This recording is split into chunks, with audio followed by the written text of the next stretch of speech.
দেখেন, একাকিত্ব জিনিসটা সবার জন্য ভালো না হলেও বেশিরভাগ ক্ষেত্রে মানুষের জন্য আর এটা অনেক বড় একটা অ্যাচিভমেন্ট। কারণ আপনি যখন সবকিছু থেকে আলাদা হয়ে যাবেন না, তখন আপনার মাথায় অনেক নতুন নতুন চিন্তাধারা আসবে, যে চিন্তাধারাকে আপনি ব্যবহার করে নতুন কিছু করতে পারবেন।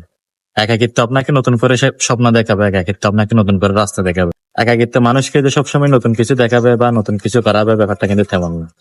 একাকিত্ব মানুষকে খারাপও কিছু করতে দেখায়। দেখেন, জীবনটা কিন্তু আপনার। আপনি চাইলে আপনার জীবনটাকে ভালো জায়গায় ব্যবহার করতে পারেন, আবার চাইলে আপনি আপনার জীবনটাকে খারাপ খারাপ জায়গায় ব্যবহার করতে পারেন। এটা সম্পূর্ণ আপনার অধিকার।